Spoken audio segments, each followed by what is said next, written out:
I think paperwork, especially paperwork of a historical value, is the hardest thing to downsize and get rid of in a move, or just in downsizing in general. So I have this folder, and it's nothing I'll ever use, but the history of my father's trip from Greece to America is here. Some important websites that I want to keep are here. And then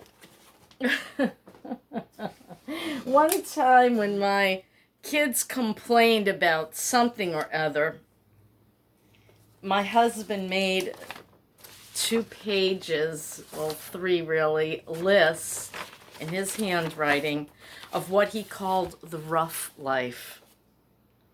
He says, okay, let's see how hard my kids have had it. And this was way, way back when. I mean, way back when maybe Rachel, who's now 40, was 12-ish. Acadia National Park 4 times we had visited within, I think, a year. Monhegan Island 2 times. Monhegan Island in Maine. Oh, what fun. Oh, right. Acadia National Park is also in Maine, near Bar Harbor.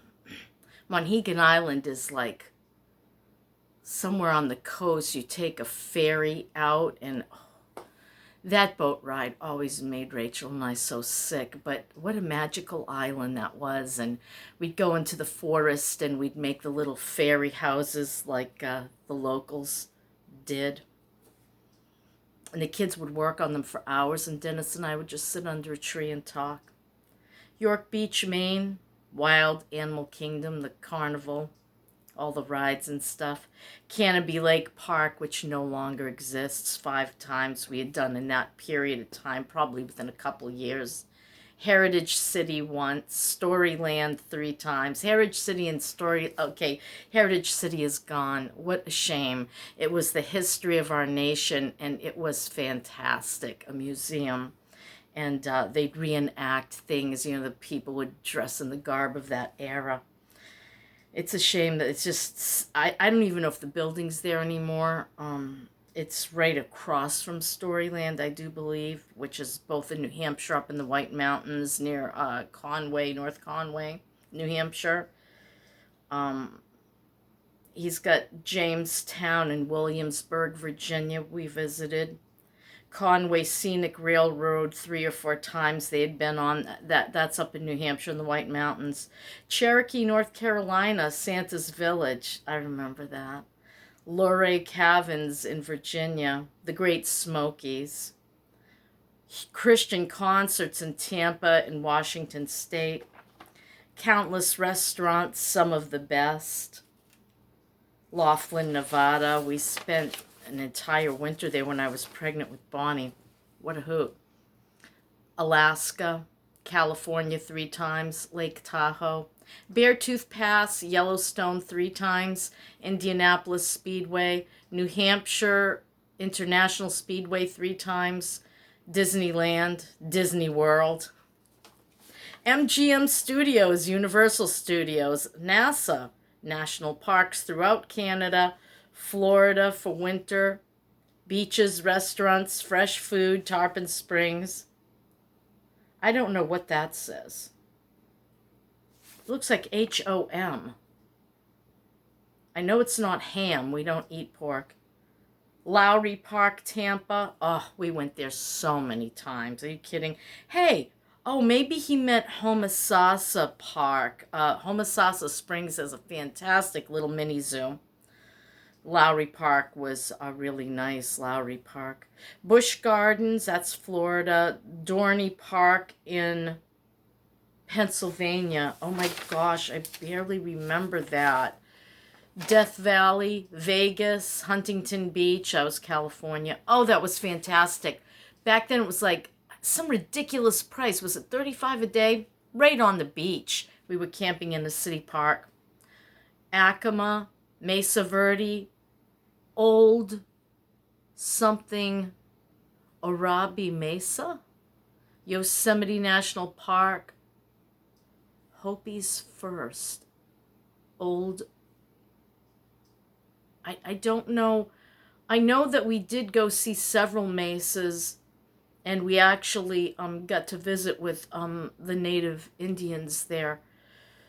They invited us into their kiva that night. It was a big celebration, the kachina dances and such, and we refused because we really felt it wasn't our place to do that. We just wanted to respect their religion and not interfere as white men, into their world.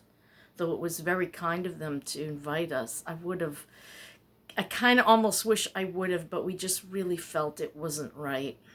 They were so kind to us. That was so awesome. Pitcher Rocks National Seashore. That's Michigan, I think. Fun spot in Laconia, New Hampshire. Newington and Chuck E. Cheese. Newington, New Hampshire. Bryce Canyon. Jewel Cave. Mount Rushmore. The Badlands. They rode horses in the Badlands. They rode horses at least 5 times in that. It was like a 3-year period, I think, now that I'm starting to remember. Stunt plane in Gorham, New Hampshire. Gondolas at the Wildcat. Tramway at Cannon. This is all New Hampshire. White Lake, New Hampshire. Chicora, camping, cookouts, campfires, fishing, fireworks, birthday parties. Yeah, all of that. That was all at White Lake that we did those things. The Grand Canyon, hiking, rock concerts for Christians.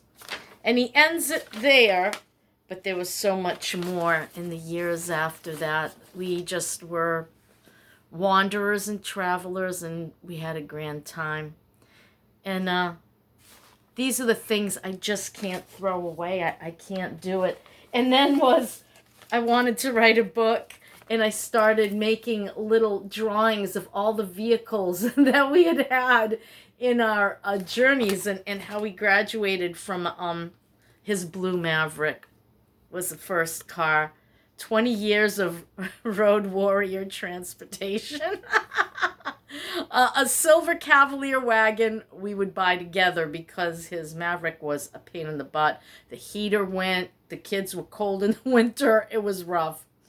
A Chevy Malibu that he got from me, and our first Chevy van with Wells cargo trailer was our first business vehicle when we'd gotten into antiques. The Cavalier, the Chevy Cavalier wagon, what a car. That thing went 500,000 miles.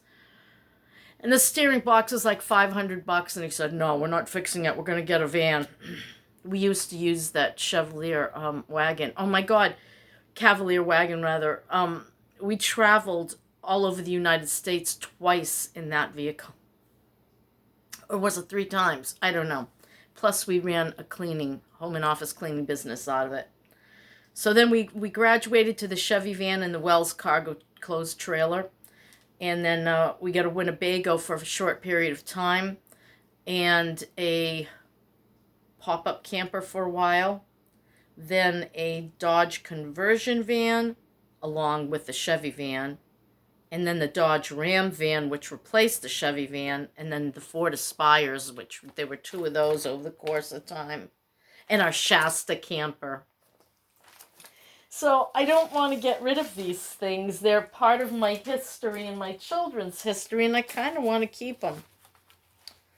I don't know what all his little writing was. Oh, his handwriting. Yeah, my life sure has changed. We sure had some times, I'll tell you. I guess I don't want to forget them. And looking at his handwriting and looking at the things that were important to me, our history, I just am having a hard time letting go.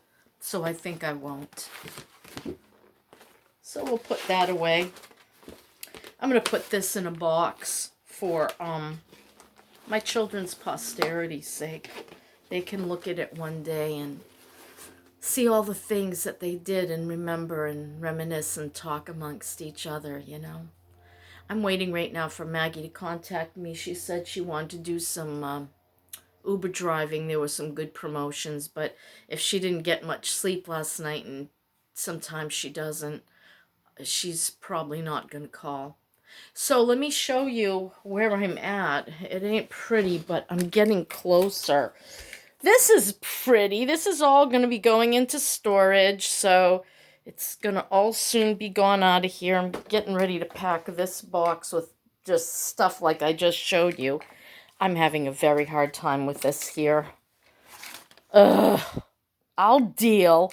That's my filing for like all other paperwork. Not super duper important, but relatively important. And I still have all of this to deal with. I don't know what to do with these pictures because Rachel doesn't want them. These were friends of hers. Their their grandmother, took care of my children while I worked the cleaning industry. And while this is a little messed up, that was me as a single mother with Rachel. Ah, those happy golden years. They weren't very happy. Dennis met me when Rachel was 3, I think. Yep. So there you have it. I'm getting there. It's very tedious at this point because I really hate dealing with paperwork. I hate it. Dennis always said just a backpack, and I wish I could let go of all of this and do just that, you know. But I'm not the woman in my 30s and 40s, for sure. I don't have that back strength. I lost my core. Actually, I think I added a couple cores to my core, only they aren't strong. I think I'm gaining weight again. My face looks like cottage cheese.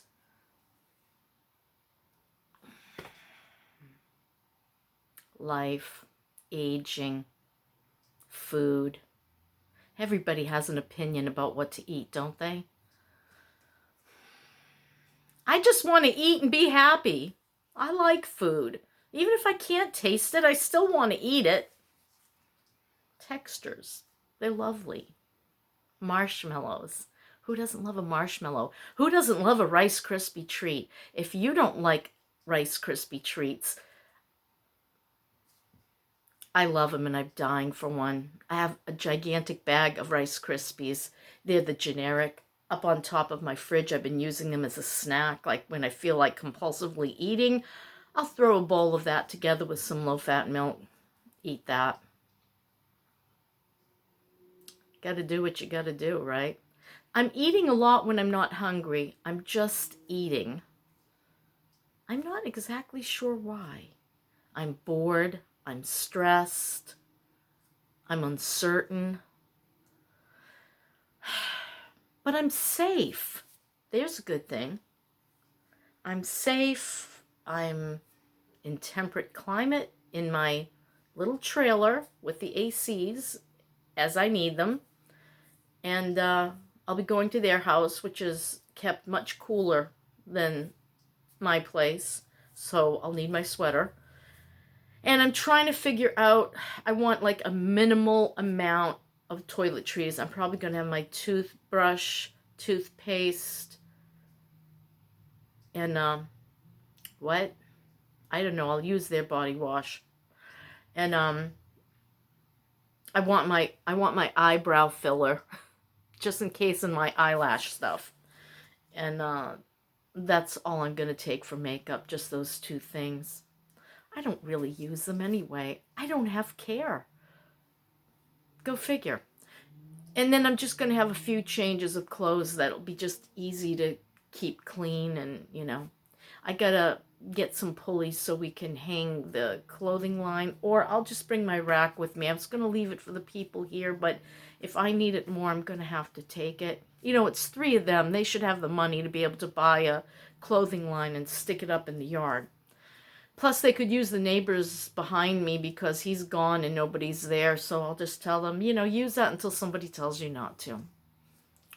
And nobody will, because no one's going to complain about it. No one's going to care. Neighbors are pretty decent here. They get it, you know. So, yeah, I'm just gathering my stuff and putting it in boxes and marking the boxes and going through it and reminiscing. My life, how it's changed. Look at all the things we did. That was just like a 3 to 5 year period that he was talking about when the kids complained about something. I don't know what it was. Well, let's see how tough their life is. They were upset at one point because I think they wanted to settle in and make friends and stay in one area. And Dennis's job just wasn't conducive for that unless we wanted to be away from him 6 months at a time, and I didn't want to. I tried it for 3 months and I hated it. I ended up getting the kids packed into the car and drove down to the show where he was at. We slept in the car, and the next day I went and found him in the fields, and he was like, "What are you doing here?"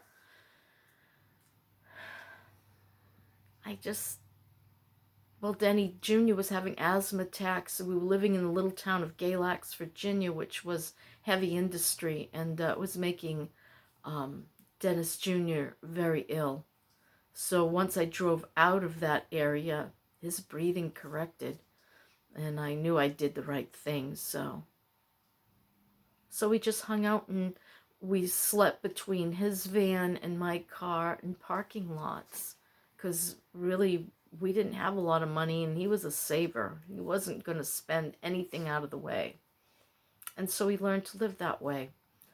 And no, it wasn't always easy on the kids, but boy, they saw it and did some things and had a lot of fun. And Rachel says, everybody I know has barely ever even left their town, let alone their state. We did so many things and have so many wonderful memories. And now she wants to go back to being that wanderer, and she bought herself a little canned ham camper, as I've mentioned. That's my Rachel, my oldest one. And now she's earned the money to have it redone totally by other people, because she's never going to get to it. And then she's going to start working after that on her credit card debt, which she's been holding for way too long.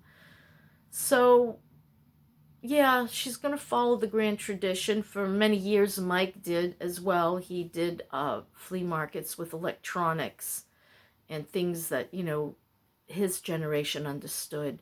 Speakers and all kinds of stuff, from drones and everything, even household alarm systems, whatever was being pushed out of on returns for Walmart, Target, etc. He bought it up on pallets and then he'd sell.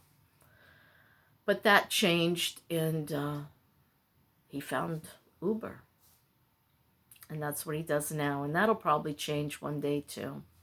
But that's okay for today, They do what they do, and Bonnie's settled in, but she has that wandering bug in her, and she barely was a wanderer when she was born. But she still has it in the blood, It's in the blood. That gypsy spirit. And that's okay. I know she wants to wander. She keeps saying, "I'm so unsatisfied. Why am I like this?" It's just a part of who she is, and that DNA from on down the line. We wandered all over the world. And I think it's just something that's built in your genes, and you just got to do it if it was your heritage. Maybe I'm crazy, but I really do believe that. Well, that's my story for this morning. I'm going to continue with the sofa. It's progress, though. It looks much better than yesterday. And I just am taking one little corner at a time. And if I become overwhelmed, I'll push that aside and go to the next piece until I'm done. That's my story, and I'm sticking to it. Moving. What a pain in the rump. I don't ever want to do this again. What am I going to do with this stuff that I don't want to get rid of, though? I'll talk to the kids about it. Okay. My boys, they don't like to let go of anything. The girls are minimalists, and the boys are a little hoardy. So we'll see how that works out. Bye.